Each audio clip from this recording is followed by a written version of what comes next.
Hey everyone, this is Alex from the Right Old Podcast, and here are a few thoughts on birth rates and the Muslim invasion of the West.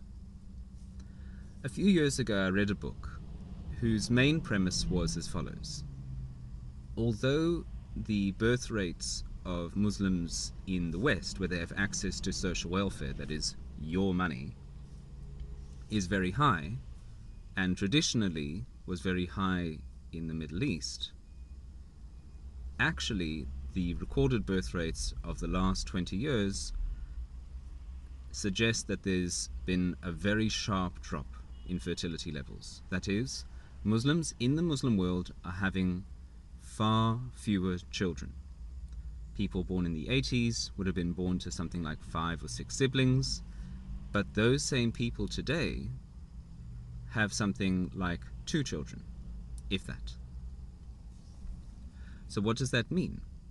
Well, bear in mind that Muslim countries have always been poor, and even a place like Saudi Arabia is poor in that the vast majority, pretty much all of the oil wealth, is concentrated in the hands of the royal family and their hangers-on. The average people do not have access to that kind of wealth. Really, they live, as Americans would say, from paycheck to paycheck. And the effect of this is across the Muslim world, those societies are aging rapidly. The process that we've observed in Europe on account of the welfare state, of the aging population, people not having kids, it's happening in the Muslim world as well. The only place where Muslims are having a lot of children is in Western countries where they have access to your money through the social welfare state. Okay? So this is, if this be true, this has very profound ramifications. What it means, in my view, is that if the Muslim invaders should be sent back home, they wouldn't have the wherewithal to pose any sort of threat to Western interests in the long term. And if they wanted to live the good life that they observed in the West, they would have to do something about it in their own countries.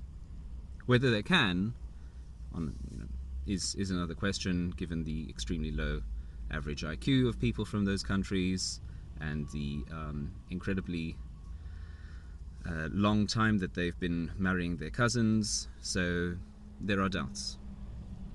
But at any rate, there isn't this rapidly growing Muslim horde.